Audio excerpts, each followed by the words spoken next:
Audiobooks for Everyone presents Dracula by Bram Stoker. Chapter 19. Jonathan Harker's Journal. One October, 5 a.m. I went with the party to the search with an easy mind, for I think I never saw Mina so absolutely strong and well. I am so glad that she consented to hold back and let us men do the work. Somehow it was a dread to me that she was in this fearful business at all. But now that her work is done, and that it is due to her energy and brains and foresight that the whole story is put together in such a way that every point tells, she may well feel that her part is finished, and that she can henceforth leave the rest to us. We were, I think, all a little upset by the scene with Mr. Renfield. When we came away from his room, we were silent till we got back to the study. Then Mr. Morris said to Dr. Seward, "Say, Jack, if that man wasn't attempting a bluff, he is about the sanest lunatic I ever saw. I'm not sure, but I believe that he had some serious purpose, and if he had, it was pretty rough on him not to get a chance." Lord Godalming and I were silent, but Dr. Van Helsing added, "Friend John, you know more of lunatics than I do, and I am glad of it, for I fear that if it had been to me to decide, I would before that last hysterical outburst have given him free. But we live and learn, and in our present task we must take no chance, as my friend Quincy would say. All is best as they are." Dr. Seward seemed to answer them both in a dreamy kind of way. "I don't know but that I agree with you. If that man had been an ordinary lunatic I would have taken my chance of trusting him, but he seems so mixed up with the Count in an indexy kind of way that I'm afraid of doing anything wrong by helping his fads.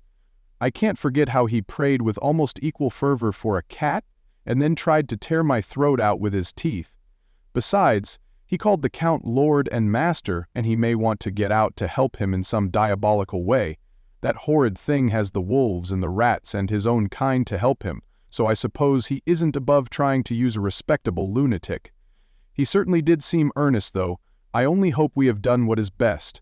These things, in conjunction with the wild work we have in hand, help to unnerve a man." The professor stepped over, and laying his hand on his shoulder said in his grave, kindly way, "Friend John, have no fear. We are trying to do our duty in a very sad and terrible case. We can only do as we deem best. What else have we to hope for except the pity of the good God?" Lord Godalming had slipped away for a few minutes, but now he returned. He held up a little silver whistle as he remarked, "That old place may be full of rats, and if so, I've got an antidote on call." Having passed the wall, we took our way to the house, taking care to keep in the shadows of the trees on the lawn when the moonlight shone out. When we got to the porch, the professor opened his bag and took out a lot of things, which he laid on the step, sorting them into 4 little groups, evidently one for each. Then he spoke, "My friends, we are going into a terrible danger, and we need arms of many kinds. Our enemy is not merely spiritual. Remember that he has the strength of 20 men, and that, though our necks or our windpipes are of the common kind, and therefore breakable or crushable, his are not amenable to mere strength. A stronger man, or a body of men more strong in all than him, can at certain times hold him, but they cannot hurt him as we can be hurt by him. We must, therefore, guard ourselves from his touch. Keep this near your heart." As he spoke, he lifted a little silver crucifix and held it out to me, I being nearest to him. "Put these flowers round your neck," here he handed to me a wreath of withered garlic blossoms. "For other enemies more mundane, this revolver and this knife, and for aid in all, these so small electric lamps, which you can fasten to your breast, and for all and above all at the last, this, which we must not desecrate needlessly." This was a portion of sacred wafer, which he put in an envelope and handed to me. Each of the others was similarly equipped. "Now," he said, "Friend John, where are the skeleton keys? If so that we can open the door, we need not break house by the window as before at Miss Lucy's." Dr. Seward tried 1 or 2 skeleton keys, his mechanical dexterity as a surgeon standing him in good stead. Presently he got one to suit. After a little play back and forward, the bolt yielded, and with a rusty clang, shot back. We pressed on the door, the rusty hinges creaked, and it slowly opened. It was startlingly like the image conveyed to me in Dr. Seward's diary of the opening of Miss Westenra's tomb. I fancy that the same idea seemed to strike the others, for with one accord they shrank back. The professor was the first to move forward, and stepped into the open door. "In manus tuas, Domine," he said, crossing himself as he passed over the threshold. We closed the door behind us, lest when we should have lit our lamps we should possibly attract attention from the road.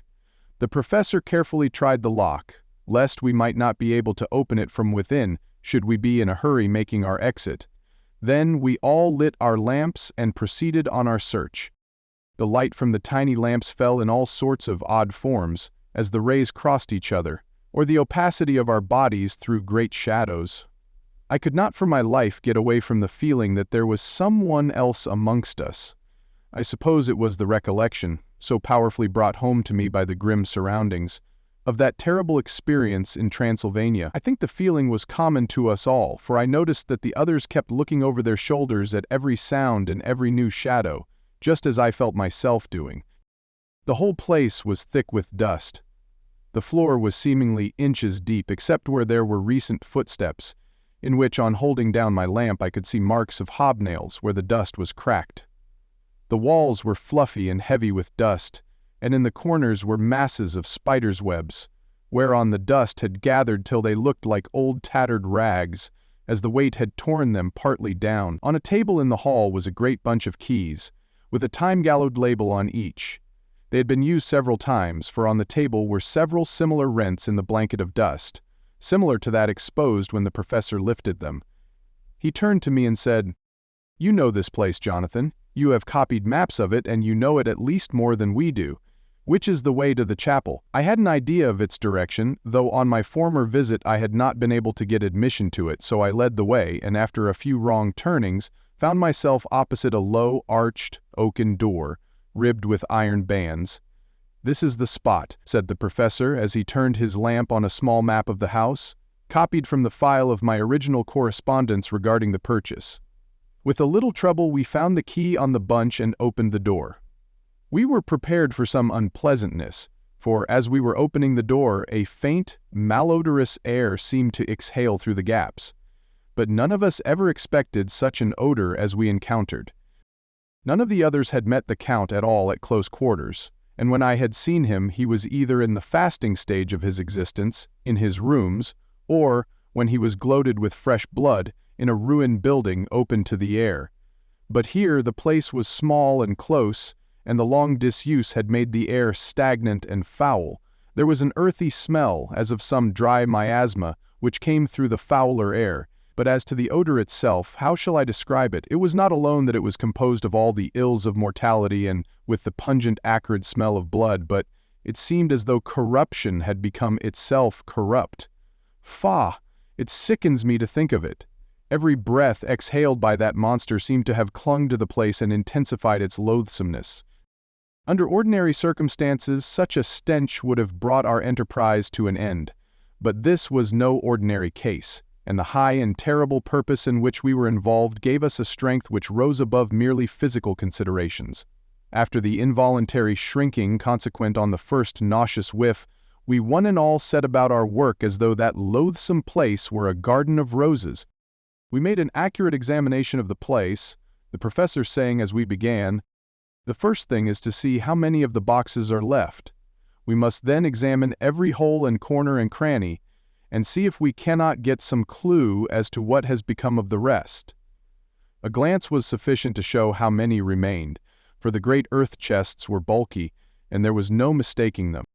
There were only 29 left out of the 50. Once I got a fright, for seeing Lord Godalming suddenly turn and look out of the vaulted door into the dark passage beyond, I looked too, and for an instant my heart stood still.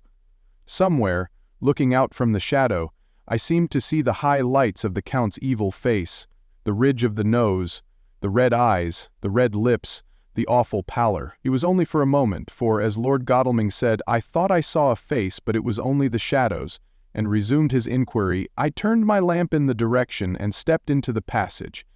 There was no sign of anyone, and as there were no corners, no doors, no aperture of any kind, but only the solid walls of the passage, there could be no hiding place even for him. I took it that fear had helped imagination, and said nothing. A few minutes later I saw Morris step suddenly back from a corner which he was examining. We all followed his movements with our eyes, for undoubtedly some nervousness was growing on us, and we saw a whole mass of phosphorescence, which twinkled like stars. We all instinctively drew back. The whole place was becoming alive with rats. For a moment or two we stood appalled, all save Lord Godalming, who was seemingly prepared for such an emergency. Rushing over to the great iron-bound oaken door which Dr. Seward had described from the outside, and which I had seen myself, he turned the key in the lock, drew the huge bolts, and swung the door open. Then, taking his little silver whistle from his pocket, he blew a low, shrill call. It was answered from behind Dr. Seward's house by the yelping of dogs, and after about a minute, 3 terriers came dashing round the corner of the house. Unconsciously, we had all moved towards the door, and as we moved, I noticed that the dust had been much disturbed. The boxes which had been taken out had been brought this way. But even in the minute that had elapsed, the number of the rats had vastly increased.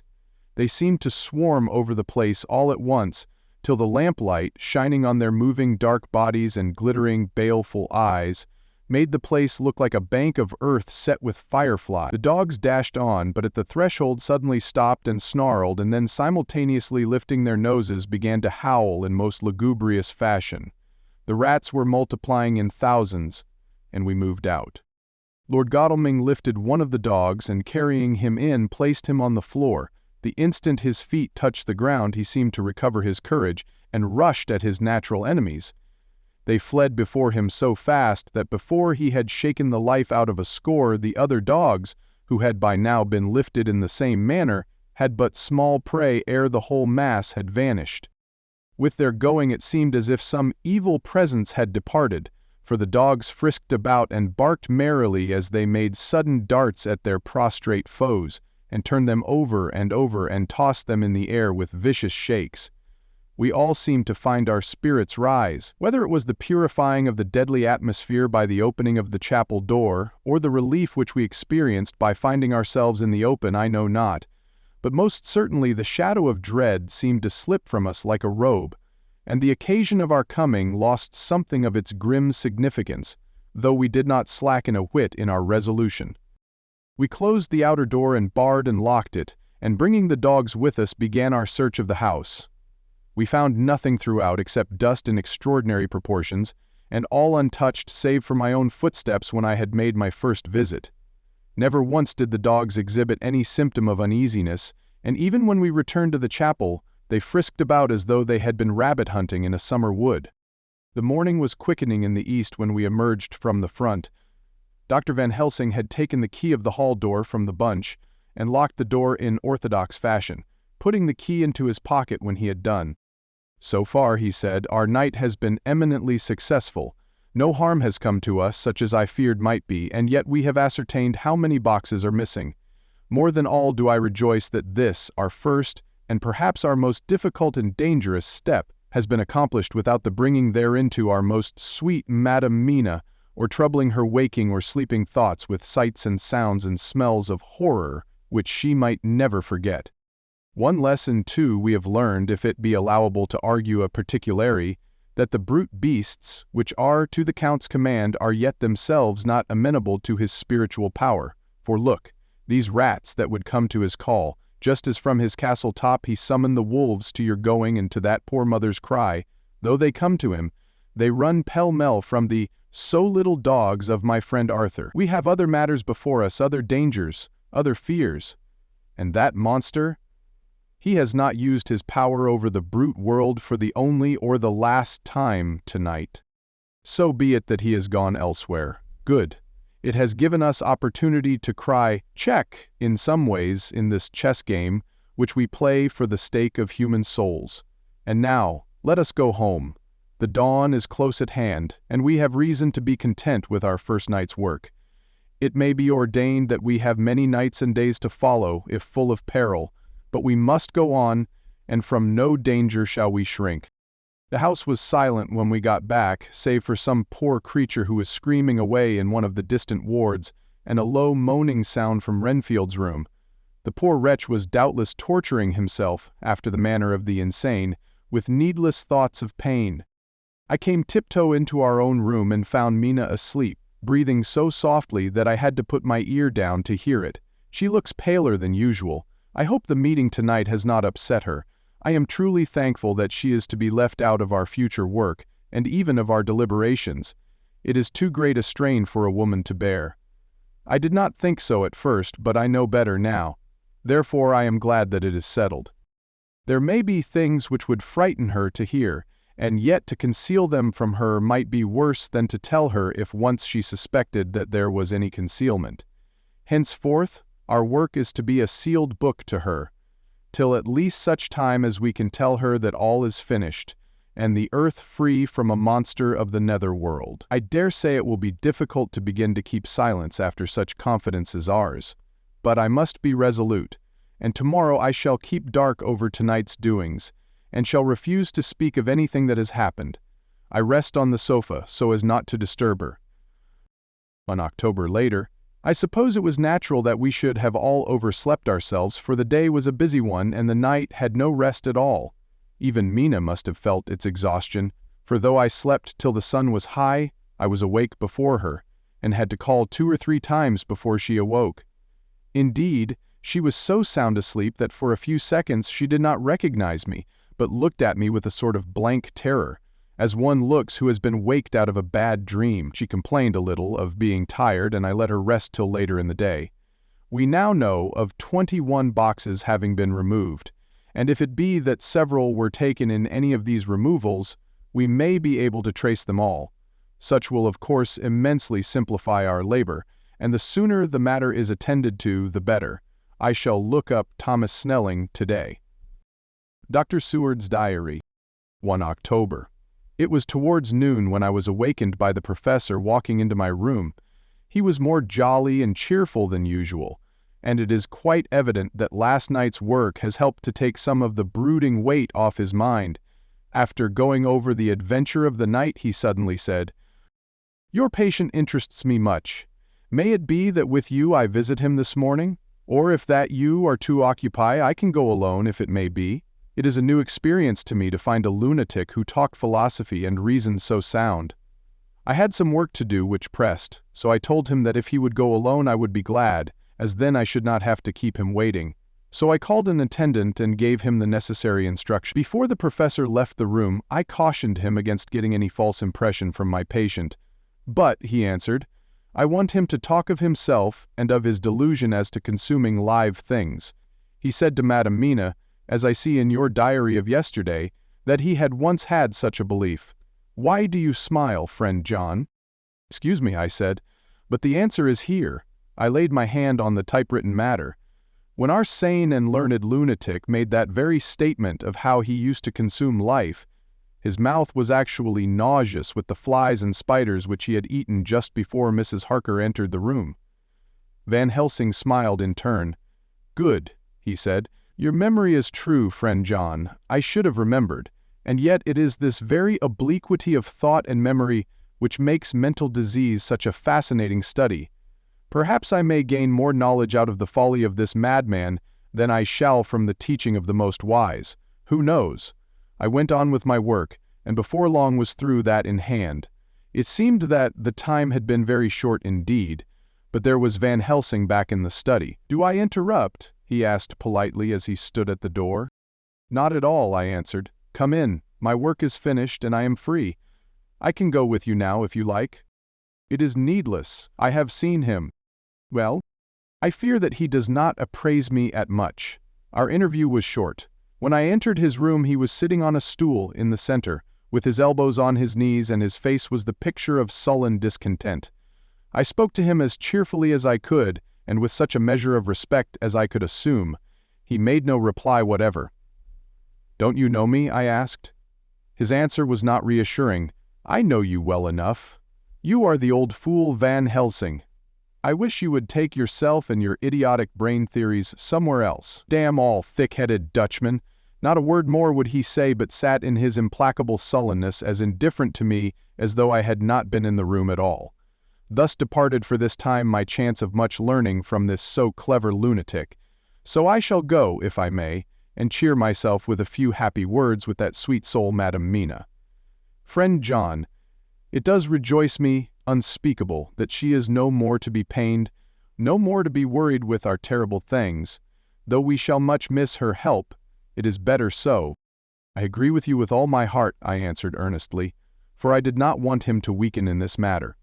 Mrs. Harker is better out of it.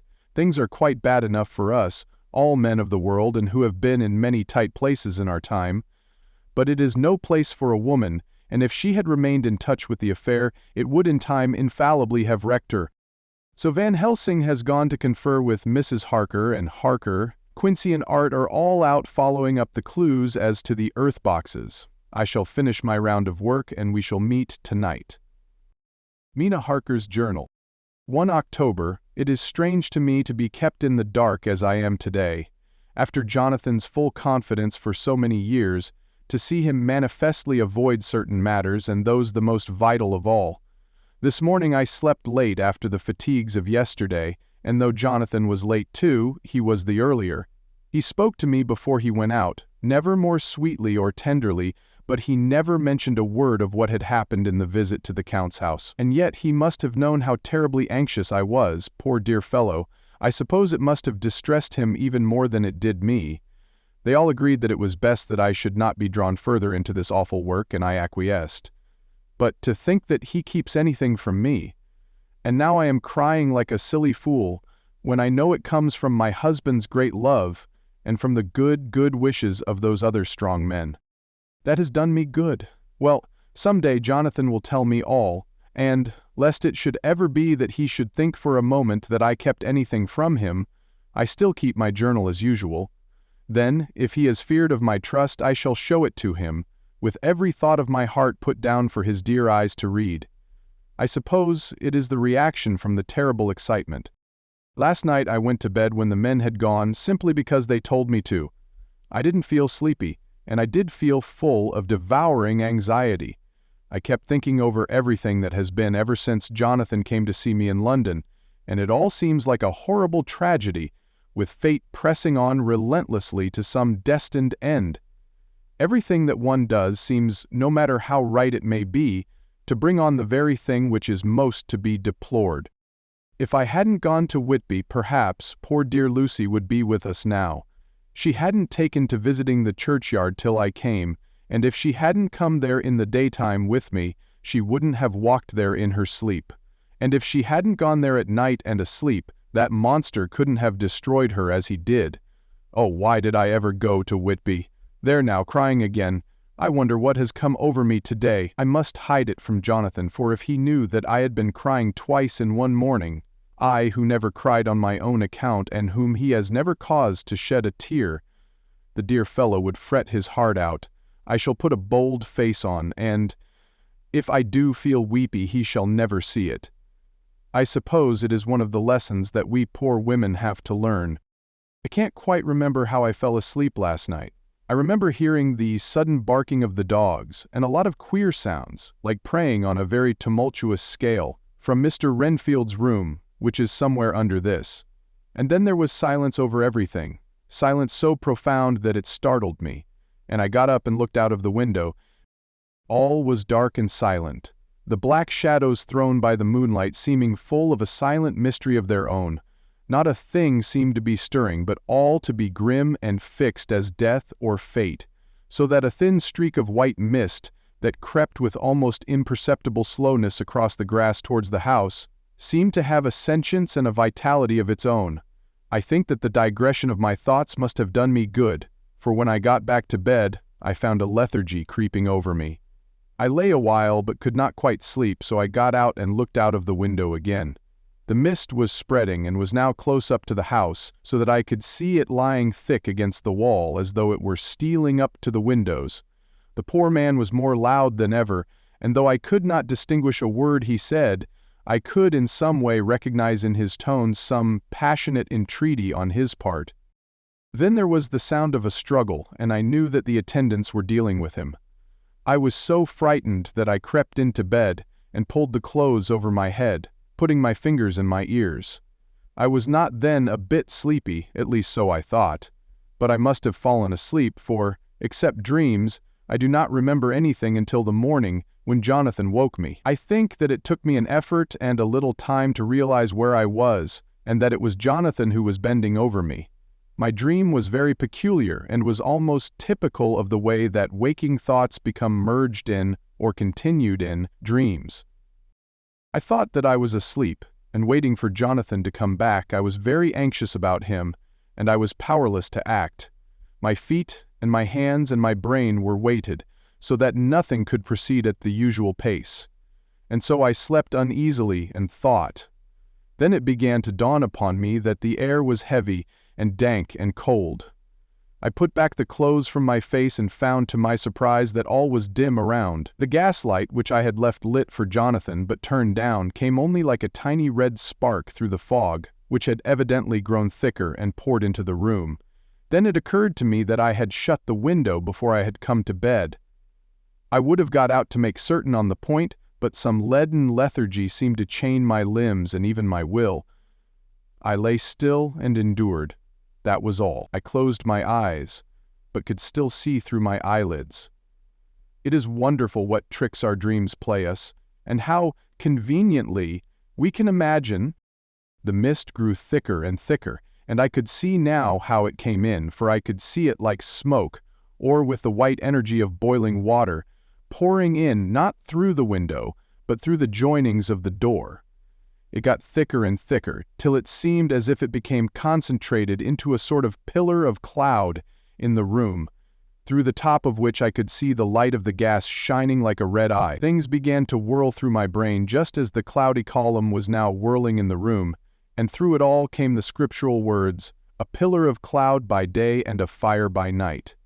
Was it, indeed, some such spiritual guidance that was coming to me in my sleep? But the pillar was composed of both the day and the night guiding, for the fire was in the red eye, which at the thought got a new fascination for me, till, as I looked, the fire divided, and seemed to shine on me through the fog like two red eyes, such as Lucy told me of in her momentary mental wandering when, on the cliff, the dying sunlight struck the windows of St. Mary's Church.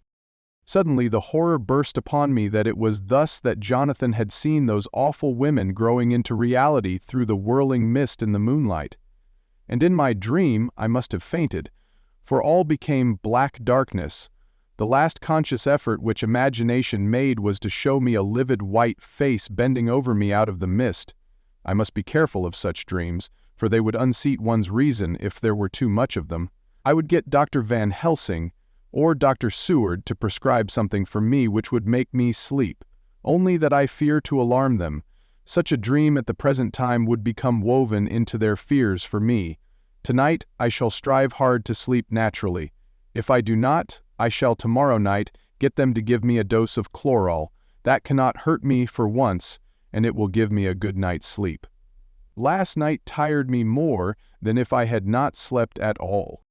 2 October 10 p.m. Last night I slept, but did not dream. I must have slept soundly, for I was not waked by Jonathan coming to bed.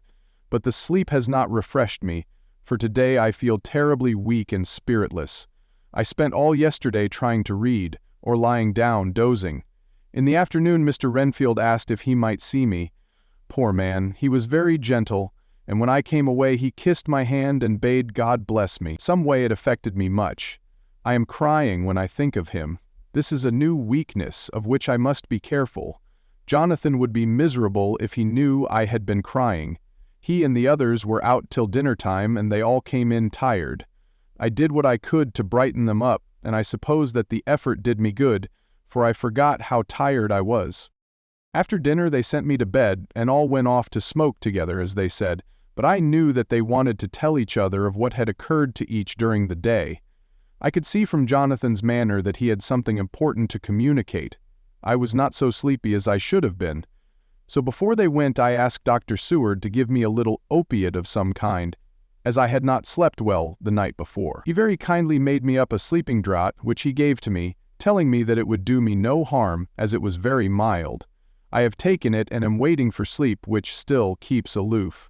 I hope I have not done wrong, for as sleep begins to flirt with me a new fear comes, that I may have been foolish in thus depriving myself of the power of waking. I might want it Here comes sleep. Good night.